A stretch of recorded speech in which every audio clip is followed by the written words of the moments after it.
As we begin, let's look at one of the most devastating natural disasters currently affecting the United States, Hurricane Helene. This powerful storm made landfall on September 12, 2024, wreaking havoc across Florida, Georgia, and the Carolinas.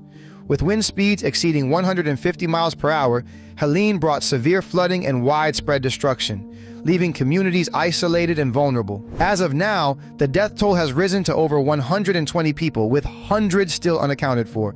Homes have been destroyed, entire neighborhoods submerged underwater, and families left without shelter. First responders continue their rescue efforts, but the devastation is unimaginable.